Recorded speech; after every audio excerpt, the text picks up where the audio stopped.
오늘 말씀 보겠습니다. 레위기 강의 18번째 시간, 배려는 하나님 사랑의 열매입니다 라는 주제로 레위기 19장 9절에서 18절까지의 말씀을 함께 교독하시고 마지막 절은 합독하시도록 하겠습니다.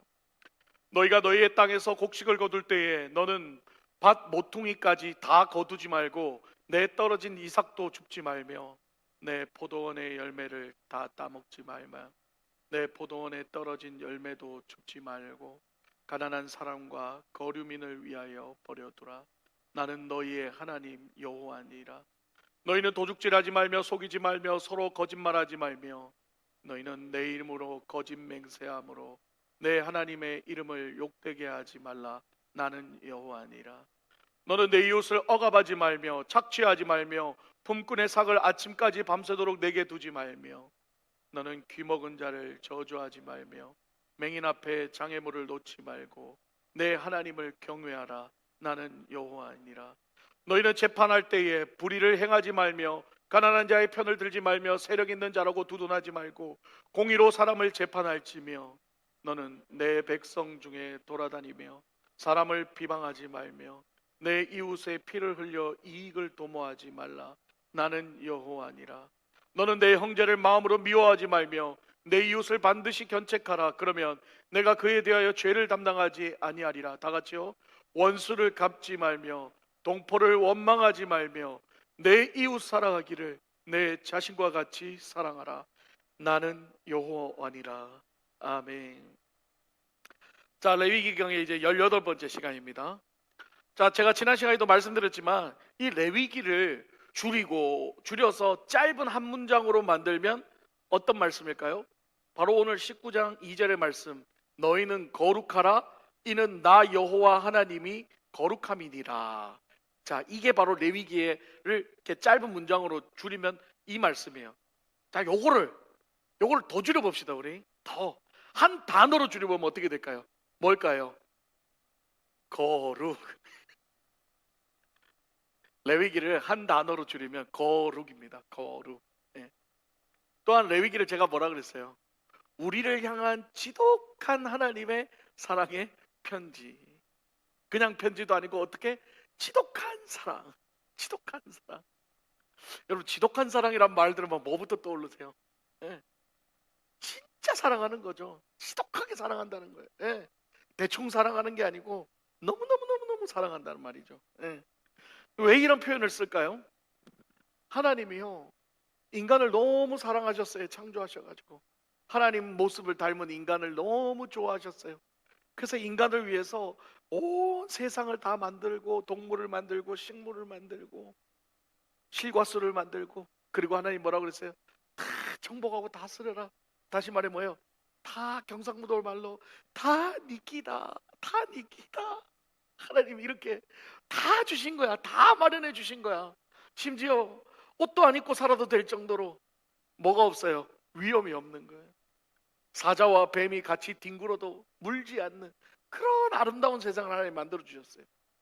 그런데 인간이 하나님을 배신하고 죄를 짓고, 하나님은 공의의 하나님이라서 결국 그 죄진 인간을 어떻게 해야 돼요? 쫓아내야 되는 거예요. 왜? 하나님의 법이기 때문에. 하나님은 죄를 지은 인간은 절대 품을 수 없다는 게 하나님의 법이기 때문에 그들을 쫓아내야 됐어요. 그래서 그들을 에덴 동산에서 쫓아냅니다. 가죽 옷 하나 해입히고. 근데 우리 하나님 츤데레처럼 그냥 매몰차게 쫓아내고 죽든지 말든지 니들끼리 살아라가 아니라 어떻게 해요? 뒤에서 이렇게 쳐다보면서 가죽 옷도 입히시고, 또 가인이 또 아벨 쳐 죽이면 또 가인이 두려워하면 가인 또 보호해 주시고, 그렇게 그들을 보호해 주시면서 이스라엘 백성의 그 광야 생활까지 이집트에서 끄집어내시고, 하나님은 죄인이라고 내쳤지만 그들을 버리지 않으시고 그래도 끝까지 그들과 함께 하셨다는 거예요. 그리고 나서 그들이 하나님과 함께 하기를 원하셨어요. 하나님은 그들이 다시 하나님께로 돌아오기를 원하셨어요. 그래서 하나님이 그들에게 무엇을 주셨어요? 제사를 준 거예요. 왜? 제사를 통해 속죄함을 받아야 너희가 거룩해져야지만 나와 함께 할 수 있기 때문에. 그래서 하나님은 제사를 주셨다는 거예요. 그리고 그 규칙들을 정말 디테일하게 하나하나 다 하셨어요. 왜? 대충 얘기하면 까먹을까 봐. 까먹고 지 맘대로 자꾸 사니까. 지독할 정도로 레위기와 민수기를 통해서 하나님은 디테일하게 그 하나님께 거룩하게 나올 수 있는 법을 자세히 설명해 주시다. 그게 뭐예요? 바로 레위기 말씀. 그래서 이 레위기는요, 하나님이 인간을 향한 이 배려의 마음이 아주 찐으로 담긴, 아주 액기스로 담긴 말씀이라고 할 수 있는 거죠. 예. 많은 사람들이 하나님을 사랑한다고 말하면서 고백합니다. 오늘도 온 마음 다해 사랑합니다. 온 마음 다해 사랑합니다. 그리고 또 그와 동일하게 이웃도 사랑해야 된다는 말을 알고 있어요. 그러나 생활 속에서 이 말씀이 어떻게 나타나야지는지에 대한 것은 막연하고 추상적이다는 거죠. 예. 오늘 말씀을 통해서 이 하나님 사랑과 이웃 사랑이 우리의 삶 속에서 구체적으로 어떻게 배려의 모습으로 나타나는지를 함께 살펴보기를 원합니다. 자, 오늘 본문 레위기 19장은요 율법 가운데서도 거룩한 삶에 대한 지침을 알려주는 책입니다. 그 중에서 오늘 저와 여러분이 읽은 이 9절에서 18절은요 이웃을 향한 배려, 공의, 진실함에 대해서 말씀하고 있다는 거죠. 이 본문을 통해서 하나님은 단순한 율법의 규칙을 넘어서 이제는 하나님의 사랑이 사람과 사람 사이에서 어떻게 열매 맺어 가는지를 우리에게 실제적으로 우리의 삶 속에서 예를 들어 보여주고 계시다는 거예요. 자, 오늘 9절부터 우리가 읽었던 18절을 정리해 보면요 5가지의 하나님의 명령으로 볼 수 있어요. 첫 번째 9절에서 10절에 뭐예요? 추수할 때 밭 가장자리까지 싹 다 추수하지 말고 어떻게 하라? 가장자리는 내버려 두라는 거죠. 그대로 놔두라는 거예요. 거두지 말고. 그 두 번째 뭐라 그랬어요? 도둑질하지 말고 속이지 말고 거짓말하지 말라 그러죠. 11절에. 그리고 13, 14절에 뭐라 그랬어요? 이웃을 속이지 말고 약자를 누르지 마라. 약자를 억압하지 말라 그랬어요. 네 번째 15절에 재판을 공정하게 하고 가난하다고 편들지 말고 부자라고도 두둔하지 말아라. 공정하게 재판하라. 마지막 5번째 뭐였어요? 원수를 갚지 말고 원망하지 말고 마지막에 이렇게 얘기하죠. 내 이웃을 네 자신과 같이 사랑하라 라고 말씀하십니다. 사실 이 5가지의 하나님의 명령을 결론적으로 내려보면 뭐예요? 바로 마지막 18절에 내 이웃을 네 자신과 같이 사랑하라는 말에 다 포함되는 거예요. 내용을 보십시오. 다 이웃에 대한 배려에 대한 내용이잖아요. 하나님은요 우리에게 입술로 마음만으로 사랑하는 것이 아니라 사랑의 마음을 행동으로 실천하기를 원하셨다는 거예요. 그래서 이렇게 디테일하게 예를 다 들어준 거예요.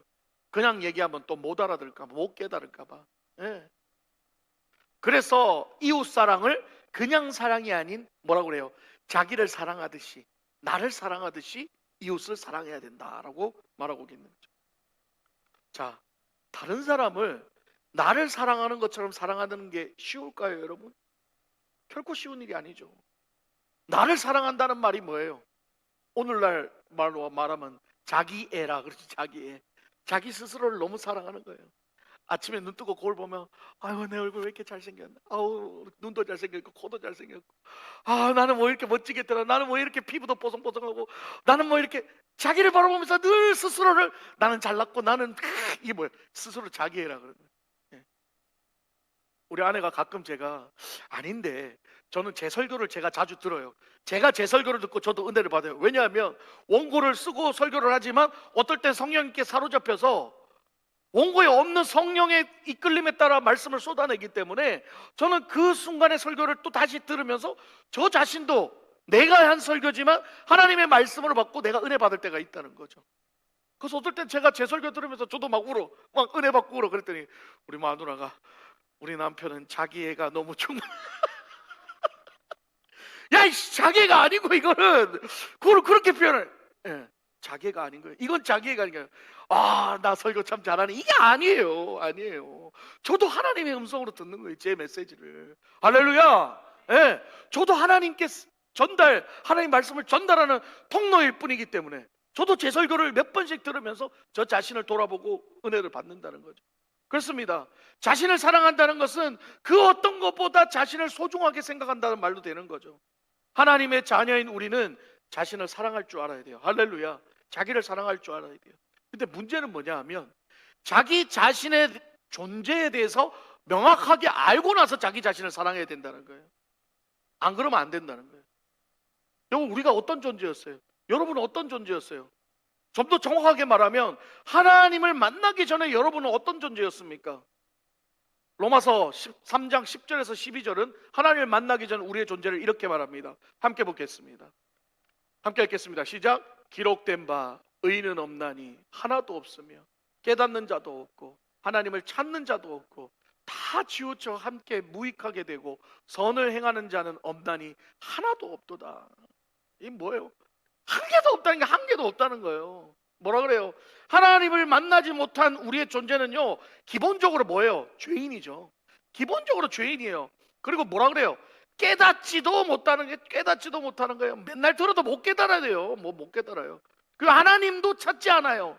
늘 자기 중심적 이기심에 치우쳐져 있으며 선을 행하는 존재 아닙니다. 인간은 선을 행하는 존재가 아니에요. 그래서 성악설이라고 그러죠. 태어날 때부터 악하게 태어나는 거예요. 네. 이런 존재의 상태에 자신을 사랑하면 어떻게 될까요? 깨닫지도 못하고 죄인이고 선도 안 행하고 지한테만 치우쳐져 사는 이기중심적인 이런 자신을 사랑하면 어떻게 될까요? 이런 사람을 자기가 잘나서 산 거죠. 내가 잘나서 산 건 줄 알지. 지금까지 내 힘으로 됐고 지금까지 내 뜻대로 내 노력으로 이루어졌다고 생각하면서 스스로 우월감을 가지고 그냥 하나님을 찾는 것이 아니라 내 주먹을 믿고 내 돈을 믿고 내 권세를 믿죠. 그리고 무시하면서 내 주먹, 내 능력 가지고 누구를 무시해요? 약한 자들을 무시하고 공격하고 억압하죠. 뭐 남을 공감하고 뭐 위로하고 이런 게 어디 있어요? 힘 있고 능력 있어 보십시오. 약한 자들 누르고 짓밟으려고 그러지 어디 그런 사람 세워줍니까? 세상을 한번 보십시오. 능력 있을 때는 자비 없습니다. 자비를 베풀어도 자비가 아니에요. 자기 의를 드러내는 거지. 오로지 자기밖에 모르는 사람이라는 거예요. 그런 사람들은 성경은 이렇게 말합니다. 디모데후서 3장 2절 다 같이 읽겠습니다. 시작. 사람들이 자기를 사랑하며 돈을 사랑하며 자랑하며 교만하며 비방하며 부모를 거역하며 감사하지 않으며 거룩하지 아니하며. 보십시오. 성경이 딱 얘기하잖아요. 자기를 사랑하는 사람은 돈을 사랑하고 자랑하고 교만하고 부모를 거역하고 감사하지도 안 하고 결정적인 건 뭐죠? 마지막 거룩하지 아니하다는. 하나님을 모르는 자들은 거룩하지 않는 거예요. 그래서 하나님이 레위기를 통해서 제사를 준 거예요. 일일이 알려준 거예요. 거룩해지라고. 그러면 어떻게 자신을 사랑하듯이 이웃을 사랑할 수 있을까요? 앞에 말씀드렸지만 내 존재를 깨달을 때 가능하다는 거예요. 내 존재가 어떠냐는 걸 깨달을 때. 하나님의 자녀가 된 존재가 뭔 말입니까? 여러분, 하나님의 자녀가 됐다는 그 존재의 의미가 뭐냐는 거죠.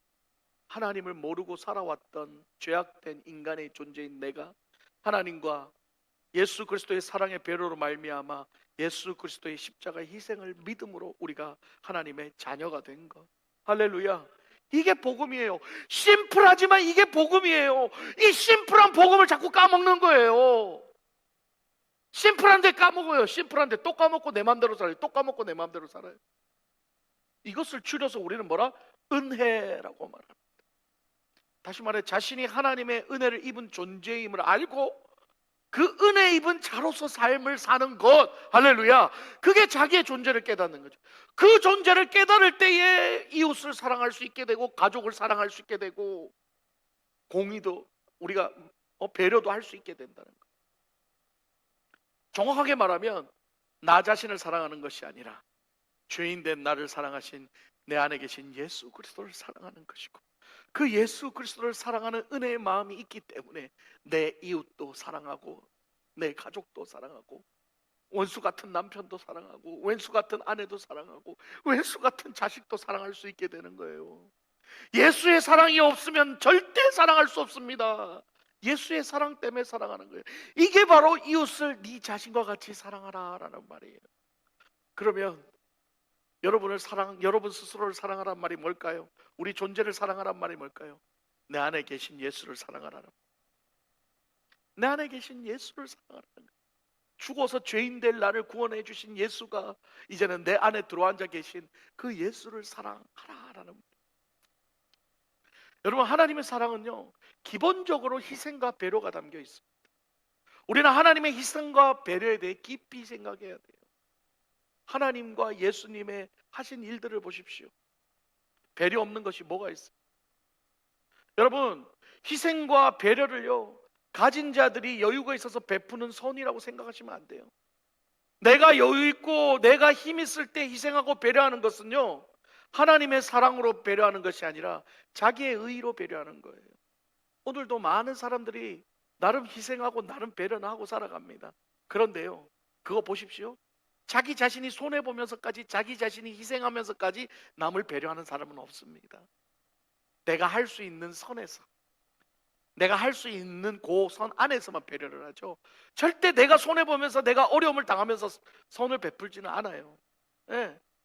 하나님이 원하시는 배려는 내가 누릴 수 있는 권리를 내려놓고, 때론 내가 손해를 보더라도 희생을 하더라도 상대에게 맞춰주고 상대를 배려하는 것, 그게 바로 하나님이 말하시는 배려라는 거예요. 어떻게 오늘 말씀을 통해서 얘기하셨을까요? 9절에서 10절을 봅니다.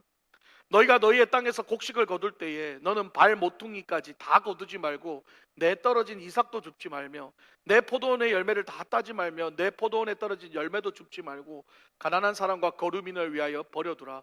나는 너희 하나님 여호와니라. 얼마나 구체적으로 얘기해주고 있어요. 당신은 농경사회였죠? 추수는 그들의 생계의 가장 수단이에요. 오늘날로 말하면 돈 버는 거예요. 돈을 버는 거란 말이에요. 그런데 하나님은 곡식을 싹 다 거두지 말고 어떻게 좀 남겨두라는 거예요. 그리고 포도원의 열매도 좀 남겨두라는 거예요. 다 따지 말고. 이유가 뭐예요? 가난한 사람과 거류민을 위해서라고. 가난한 사람은 이해가지만 거류민이 뭘까요? 집 없이 떠돌아다니면서 오늘날 말하면 노숙자 같은 거죠. 네. 이게 바로 배려라는 거죠. 이게 하나님의 배려라는 거죠. 내가 좀 덜 가지더라도, 내가 좀 덜 따더라도 가난한 사람과 거류민을 위해 놔두는 것이 중요한 거예요. 여기서 중요한 거는요, 여러분, 여기서 중요한 사실을 깨달아야 돼요. 곡식을 거둘 때 다 거두지 말고 놔두고, 포도 열매를 딸 때도 다 따지 말고 놔두라는 거예요. 그러면 가난한 사람과 거류민들이 그 자리에 가서 그걸 가져간다는 거예요. 따가지고 가져간다는 거예요. 그러면 여러분 좀 생각을 해야 돼요. 왜 하나님은 이렇게 하셨을까? 싹 다 걷어가지고 싹 다 자기가 걷어서, 자, 가난한 사람들 오세요, 나눠줘도 되잖아요. 네. 가난한 사람, 거류민들 오세요. 오늘 내가 이렇게 수확했는데 이 중에 내가 이만큼 나눠줄게요. 내 포도 이만큼 땄는데 이 중에 내가 나눠줄게요. 이래도 되잖아요. 그런데 하나님은 그렇게 못하게 하신 거예요. 왜? 그렇게 하면 자기가 드러나니까. 내가 다 걷어서 내가 주는 거잖아요. 내가 다 걷어서 내 거 주는 거잖아요. 그러면 받는 사람은 어떻게 돼야 돼요? 그 사람 눈치 봐야 되는 거예요. 그 사람 눈치 봐야 되고, 그 사람한테 늘 고마운 마음 가져야 되고, 늘 이 주는 사람도 똑같아요. 이거 아예 이렇게 내가 주기 시작하니까 나중에 어떻게 돼요? 이 사람들 내가 먹여 살린다고 생각하는 거예요. 그리고 어느 때 나도 모르게 이 사람들 컨트롤하기 시작하는 거예요. 됐어 오늘 여기까지. 이만큼 줬는데 욕심부려. 괜찮아요. 내가 커팅하기 시작해요. 내가 내 마음대로 조절하기 시작해요. 내가 내 마음대로 가난한 사람, 거류민을 조절하기 시작해요. 니는 돼, 니는 안 돼. 이게 뭐예요? 하나님의 배려가 아니라는 거죠. 결국 자기 의를 드러낸다는 거예요. 그래서 하나님은 애초에 수확할 때 남겨놓으라는 거예요. 이게 무슨 말일까요? 이 모든 수확이 다 내게 아니고 하나님 주신 것입니다. 할렐루야. 그래서 하나님이 가져라 가라 한 몫만 가져가고 남은 거는 내게 아니라는 거죠. 할렐루야. 남은 건 내게 아닌 거예요. 남은 건 누구 거예요? 하나님 건데, 하나님이 가난한 사람하고 거류민들에게 가져가라고 하나님이 하십니다. 그렇기 때문에 남은 거 가져가는 사람은 주인의 눈치를 보지 않습니다. 그들도 누구에게 감사해요? 하나님께 감사. 여러분, 이게 바로 하나님이 말씀하신 배려예요. 내가 싹 다 가져가서 내가 나눠주고 내가 내 의의를 드러내는 게 아니라는 거죠. 그러므로 여러분, 남을 돕고 남에게 선을 베풀고 남에게 배려하는 것도요, 잘해야 돼요. 배려한다고 돕는다고 다 좋은 게 아니라는 거예요. 남에게 배려하면서 남을 도우면서도 내 의의를 자꾸 드러내고, 내가 했지, 내가 해줬어, 내가 했어. 니는 이제 내가 해줬으니까 내 말 들어야 돼. 그런 보상 심리를 가지고 남에게 도와주는 것은요, 그건 하나님의 배려가 아닌 자기 배려, 자기 의를 드러내는 거죠. 상대를 생각하지 않고 내 마음대로 내 생각대로 배려하는 것은 배려가 아니라 오히려 배려를 가장한 폭력이 될 수 있다는 거예요. 배려를 하는 사람은 자기 방법대로 배려를 해요. 내가 이 정도 하면 저 사람 좋아하겠지 하면서 내 생각대로 배려를 해요. 근데 받는 사람은 불편해, 그게. 그러니까는 이 사람은 내가 배려를 했는데 받는 사람이 표정이 영 띠껍네? 그러니까 어떻게 돼요? 배려를 하는 사람은 이런 감사도 모르고 이런 하면서 투덜투덜거려. 받는 사람은 또 어떻게 돼? 아유, 이걸 배려라고 했어? 내가 이거 어떻게 쓰라고 그러면서 투덜거려. 결국은 자기가 배려한 거는 감사가 하나도 없어요. 주는 사람도 감사 없고 받는 사람도 감사 없어. 둘 다 싸우기만 하는 거죠. 승질만 벅벅 내는 거죠. 결국 분노밖에 남는 게 없어요. 이러한 배려는 하나님 사랑도 아니고 하나님 배려도 아니라는 거예요. 뭐 예를 들어 볼까요? 제가 매운 거 잘 못 먹어요. 근데 할라피뇨 잔뜩 넣어가지고 음식을 만들어가지고는 저한테 먹으라고 주는 거예요. 목사님을 위해 제가 정성스레 만들었습니다. 꼭꼭 맛있게 드십시오. 아, 나 매워서 못 먹는데 매운 것도 드실 줄 알아야지. 빨리 먹어요, 빨리 먹어요. 막 하고 목사님 내가 맛있게 만들었는데 저렇게 맛대가리 없게 먹네. 성질 벅벅 내고. 나는 어떻게 돼요? 성도가 주니까 먹으니까 먹긴 먹는데 입에 불이 나가지고 그냥 속 다 베리고. 그게 배려입니까? 아니죠. 배려는 그런 게 배려가 아니에요. 진정한 배려는 나 중심의 삶에서 타인의 공간을 남겨놓는 거예요. 할렐루야. 오늘 말씀대로 본다면 내 거를 다 가져가는 게 아니라 남의 공간을 남겨두는 거, 남이 가져갈 것을 남겨두는 게 배려라는 거예요. 할렐루야. 이게 바로 배려예요. 여러분의 마음 안에 여러분의 공간이 다 차 있으면 다른 사람의 공간을 남겨놓는 게 배려라는 거예요. 할렐루야. 다른 사람이 쉴 수 있는 공간을 마련해 놓는 거예요. 그냥 욕심으로 까르까르까르 채워놓고 그냥 그러지 말고 사람을 조금씩 하나씩 비워놓는. 이 사람이 여기 들어와서 쉴 수 있도록. 그리고 뭐라고요? 이거는 내 거가 아닌 거. 이건 저 사람 거라고 생각해요. 그게 뭐예요? 보상심리 없는 거예요. 내가 해주고 뭐 받을 생각도 안 하는 거예요. 이건 내 게 아니니까. 내 거를 줬으면 보상심리 맞죠. 하나님이 주신 거 주는 건데 무슨 보상심리야. 당연히 줘야 되는 거지. 하나님 말씀에 순종하는 거니까. 할렐루야. 그게 바로 하나님의 배려라는 거죠. 진정한 배려는 계산과 효율을 따지는 배려가 아니에요. 나도 예수님의 사랑 거저 받았으니 할렐루야. 그러니 나도 여러분에게, 나도 이웃에게 사랑을 주는 것. 이게 바로 진정한 배려라는 거예요. 그리고 오늘 보면 11에서 15절까지의 말씀 뭐예요? 사람과 사람 사이에서 발생하는 불공정과 기만과 억압에 관한 내용이죠. 속이지 말라, 도둑질을 하지 말라, 장님 앞에서 장애물 놓지 말라, 재판을 공정히 하라. 이 모든 내용이 하나의 주제로 통일돼요. 뭐예요? 내 이웃을 네 몸과 같이 사랑하라 라는 주제로 하나가 된다. 할렐루야. 여러분, 하나님의 사랑은 반드시 공의로 나타나야 돼요. 어물쩍 넘어가면 안 돼요. 죄 지으면 벌 받아야 돼요. 죄 지으면 속죄해야 돼요. 제사 지내야 돼요. 하나님의 방법대로 해야 돼요. 편법은 없습니다. 구원받는 길은 예수 그리스도밖에 없습니다. 예수 외에 다른 길은 없다는 거예요. 하나님 법대로 해야 돼. 그게 공의예요. 그러나 그 공의는 반드시 오늘 말씀하신 하나님의 사랑과 배려가 포함돼야 돼요. 그게 중요한 거예요. 이 공의에 하나님의 사랑 배려가 빠지면 어떻게 되냐? 차가운 율법으로 변해버리는 거예요. 율법으로 정죄하고 판단하고 바리새인들처럼 다 죽여버리고 율법에 의해서. 그렇기 때문에 이 공의에는 반드시 하나님의 사랑, 희생과 배려가 들어가야 된다는 거죠. 그리고 이 하나님의 사랑과 배려도 반드시 또 뭐가 있어야 되냐? 공의가 함께 있어야 돼요.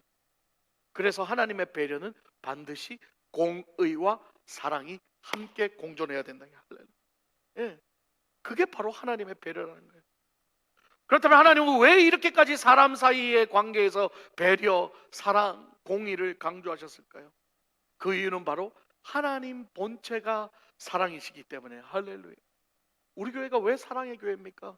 하나님이 우리 교회에 계시기 때문에, 그 하나님의 본체가 사랑이기 때문에, 그 하나님을 섬기는 우리도 그 사랑을 받았기 때문에 그 사랑을 전하라고 우리 교회 사랑의 교회라고 지어준 줄 믿습니다. 예. 요한일서 4장 20절 봅니다. 다 같이 읽겠습니다. 시작. 누구든지 하나님을 사랑하노라 하고 그 형제를 미워하면 이는 거짓말하는 자니 보는 바 그 형제를 사랑하지 않은 자가 보지 못하는 바 하나님을 사랑할 수 없느니라. 하나님의 형상대로 지음받은 사람을 사랑하는 것이 곧 하나님을 사랑하는 것이라는 거예요. 그래서 하나님은 구약의 율법에서도 신약에서도 하나님 사랑과 이웃 사랑을 강조한 것이죠. 그러니까 제가 그랬잖아요. 보이지 않는 하나님을 사랑한다고 말하면서 눈에 보이는 사람을 사랑하지 못하는 건 거짓말인 거예요. 눈에 보이는 사람을 사랑하지 못하면서 보이지 않는 하나님 사랑하는 것도 거짓말이라는 거예요. 성경에 나와 있잖아요. 성경에 나와 있잖아요. 그래서 예수님도 율법의 핵심을 묻는 자에게 이렇게 말씀하셨죠. 수요일날 읽었죠. 마태복음 22장 37절에서 40절 함께 보겠습니다. 시작. 이르시되 내 마음을 다하고 목숨을 다하고 뜻을 다하여 주 너의 하나님을 사랑하라 하셨으니 이것이 크고 첫째 되는 계명이요 둘째도 그와 같으니 내 이웃을 내 자신과 같이 사랑하라 하셨으니 이 두 계명이 온 율법과 선지자의 강령이니라. 아멘. 이 두 계명이 하나님 사랑과 이웃 사랑, 이 두 계명이 율법이고 선지자의 강령이라는 거예요. 그러니까 모든 율법의 핵심이 뭐다? 하나님 사랑과 이웃 사랑, 동일하다는 거예요. 떨어질 수 없다는 거죠. 따라서 하나님이 생각하시는 배려, 하나님이 원하는 배려는 반드시 공의와 그 하나님의 사랑이 포함되어야 된다는 거예요. 자, 말씀 마무리하겠습니다. 오늘 말씀은 단지 농사 짓는 시대의 윤리 규범을 얘기하는 게 아니에요. 오늘 살아가는 저와 여러분에게 주는 거룩한 우리의 삶의 기준인 줄 믿습니다. 우리는 나는 예수님 믿습니다 라고 말하면서도 여전히 내 이익만 생각하고 교회 안에서도 배려보다는 내 주장만 세우고 불편한 사람은 괜히 그냥 멀리하고 안 마주치려고 합니다. 그러나 하나님은 지금도 여러분에게 이렇게 물으십니다. 네가 나를 사랑하면 네 이웃을 너는 어떻게 대하고 있느냐. 예수님이 베드로에게 이렇게 얘기했습니다. 3번 부인한 베드로가 다시 예수님께 왔을 때 예수님은 베드로에게 조반을 차려주시면서 이렇게 얘기했습니다. 네가 나를 사랑하느냐? 내 양을 먹이라. 네가 나를 사랑하느냐? 내 양을 치라. 누구 양? 예수님의 양. 예수님이 보여주신 우리 이웃, 예수님이 나에게 챙겨주신 성도, 불쌍해서 죽어가는 영혼들, 그들을 먹이고 입히고 채우라는 거예요. 여러분, 힘든 이민생활하면서요 사람들이 많이 외로워요. 예수 안 믿는 사람은 더 외로워. 우리는 그래도 예수님이라도 있으니까 우리는 살지만 예수 믿지 않고 살아가는 이민자들의 삶은요, 그것도 가정과 떨어져서 혼자 사는 사람들은 맨날 술에 라면에 담배에 하루에 10시간씩 일하고 저녁에 들어가서 술 한잔하고 라면 하나 먹고 술 한잔하고 텔레비 보면서 잠들어 지치고 새벽에 일어나면 또 일가. 그 세월을 수십 년을 반복합니다. 뭐 별로 희망도 없어요. 특히나 리커나 뭐 이런 리테일 샵 하시는 분들은 어디 놀러도 못 가요. 왜? 사람 쓰면 돈 아까우니까 자기가 일 다 해. 그러면서 몸은 몸대로 망가져. 수십 년 일하다 보니까 나중에 이제는 돈은 좀 벌었고 집 하나는 장만했는데 내 몸은 이미 다 망가져서 때로는 암에 걸리고 더 이상 깨어날 길. 그런 사람들에게 가끔 송장로님하고 제가 찾아가서 김치 하나 주는 거, 반찬 하나 주는 게 그 사람한테는 그렇게 위로가 되는 거예요. 예수 믿으라 소리 하는 게 아니라 힘들죠. 저녁에 라면 끓여 드실 때 이 김치라도 같이 해서 드시라. 반찬이라도 하나 더 드시라. 그런 사람들이 마음을 여는 거예요. 여러분, 그게 배려인 거예요. 배려는요, 어그리시브하게 내가 원하는 거, 이 좋은 예수를 왜 안 믿어? 이게 아니라 힘들지? 내가 함께 해줄게. 힘들지? 내가 크진 않지만 김치라도 하나 줄게. 먹고 힘내. 이게 바로 복음의 시작이라. 말이 아니라 행동으로, 감정이 아니라 실제 삶으로 우리에게 나타나는 배려가 바로 하나님께서 기뻐하시는 사랑이고 배려라는 거예요. 사랑하는 여러분, 하나님을 사랑하는 것은요 거룩한 예배 드리는 것으로 끝나는 것이 아니에요. 우리의 삶 속에서 배려하는 마음, 공의로운 태도, 정직한 삶으로 이웃을 대할 때 그것이 바로 하나님을 사랑하는 우리의 삶에서 나타나는 열매인 줄 믿습니다. 예. 배려는 하나님의 사랑이 우리 안에서 자라나고 있는 열매인 줄 믿습니다. 예. 여러분의 삶 속에서 배려의 열매가 나타나야 돼요. 그냥 말 한마디에도 따뜻하게 쏘아대지 말하지 말고 따뜻하게 말 한마디. 교회 안의 관계 속에서도 더 챙겨주고 배려하고 우리의 나눔 속에서 하나님의 사랑을 나타내고 그렇게 살아갈 때에 하나님의 사랑이 우리 교회를 통하여 저와 여러분을 통하여 이 알카사 지역에 퍼져나갈 줄 믿습니다. 여러분 좀 남겨두세요. 제발 좀 싹 다 가져가려고 그러지 말고 최소한 좀 남겨두세요. 내가 다 가져가서 줘야지. 아니야, 내 버릇도 내 거 아니라고 생각해. 그러니까 하나님 앞에 드려. 그러면 그것들을 하나님이 우리의 배려를 통해 쓰십니다. 그게 내 시간이든 내 물질이든 내 감정이든 조금만씩 남겨가지고 하나님의 사랑이 저와 여러분의 삶 속에서 배려의 열매로 맺혀지시기를 주님의 이름으로 축복합니다.